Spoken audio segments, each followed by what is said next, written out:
વડાપ્રધાન નરેન્દ્ર મોદીએ સ્વદેશી વસ્તુઓ વાપરવા માટે લોકોને અપીલ કરી હતી। રાજ્યોની મહાનગરપાલિકા દ્વારા સ્વદેશી ફેસ્ટિવલ 2025નું આયોજન કરવામાં આવ્યું છે, જે તારીખ 10 થી લઈને 15 સુધી રહેશે।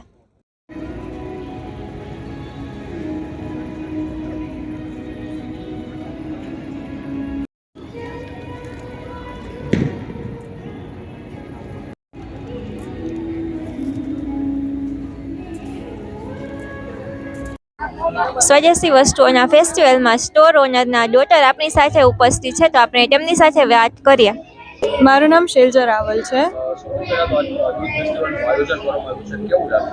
બહુ જ સરસ આયોજન કર્યું છે અને એકદમ સરસ રીતે બધું વ્યવસ્થિત ડિવાઈડ કર્યું છે। જેમ કે તમે જોઈ શકો છો, પ્રાચીન આપણા જે સાંસ્કૃતિક કાર્યક્રમ ને એ બધું છે એ બી આયોજન કરવામાં આવ્યું છે। ફૂડ સ્ટોલ અને બધું આપણું જે દેશી વસ્તુ છે એને સપોર્ટ કરવા માટે ગવર્મેન્ટ ઘણા બધા સારા સ્ટેપ્સ લે છે, જે વસ્તુ ગૃહ ઉદ્યોગવાળાને બી બહુ બેનિફિટ કરે। મારું માનવું એ છે કે આપણે ચાઇનીઝ પ્રોડક્ટ છે, પછી કોઈ બી વસ્તુ સસ્તી ગોતવા જાય છે, પણ એ વસ્તુ કરતાં જે આપણા જે ખુદના માણસો બહુ મજૂરી કરીને જે સારી વસ્તુ આપે છે, આપણે એને શું કામ પ્રાધાન્ય ન આપી શકીએ?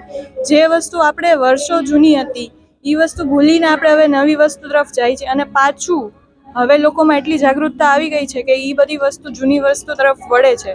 એના માટે સરકારનો પણ બહુ મોટો એમાં ભોગ છે। સ્વદેશી વસ્તુઓના ફેસ્ટિવલમાં સ્ટોર ઓનર પૂજાબેન અને રશ્મિબેન ઉપસ્થિત છે, તો આપણે તેમની સાથે વાત કરીએ। મારું નામ રશ્મિ દેસાઈ છે। સ્વદેશી વસ્તુમાં આપણે આપણા ભારતને આગળ લાવીએ અને જે મંચ આપ્યો અમને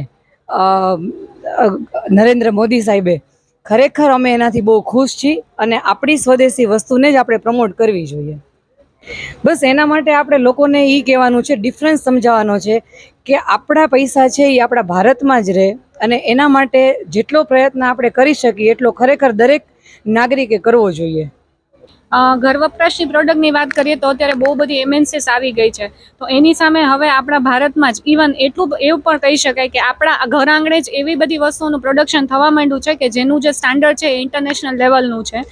એ પછી ઘર વપરાશની વસ્તુઓ હોય, સેનેટરી પેડ હોય કે સાબુ હોય, આ બધી વસ્તુઓ અહીંયા બને છે। એનો મેઇન ફાયદો એ છે કે આપણને કોસ્ટિંગમાં ને એમાં ઘણો ડિફરન્સ પડી જાય છે, પ્લસ ક્વોલિટી જે છે એ હવે એના માપદંડ ઘણા સુધર્યા છે। એ સિવાય ગવર્મેન્ટના અમુક ટર્મ્સ એન્ડ કન્ડિશન્સ હોય છે, એ ધારાધોરણ મુજબ બધી વસ્તુઓ બનવા માંડી છે, તો જેથી કરીને એક સ્ટાન્ડર્ડ લેવલ જે જોઈએ ને આપણને એ આપણને મળે છે। મારી પ્રોડક્ટમાં હું સેનેટરી પેડની વાત કરું ને, તો અત્યાર સુધી ચાઇના બહુ મોટું માર્કેટ હતું, તો મારી પાસે જે અત્યારે સેનેટરી પેડ છે ને એ જે છે એ જ મશીનરીમાં બનેલું છે, પણ એ અહીંયા બને છે। તો આપણા માટે ગર્વની વાત છે કે આપણે ઓછા પૈસામાં સારી વસ્તુ, કારણ કે સેનેટરી પેડ અત્યાર સુધી ખૂબ જ કોસ્ટલી હતા, તો આ જે વસ્તુ છે એ હવે ઓછા પૈસામાં અને સારી ગુણવત્તાવાળા સેનેટરી પેડ આપણી આજુબાજુ જ અવેલેબલ છે।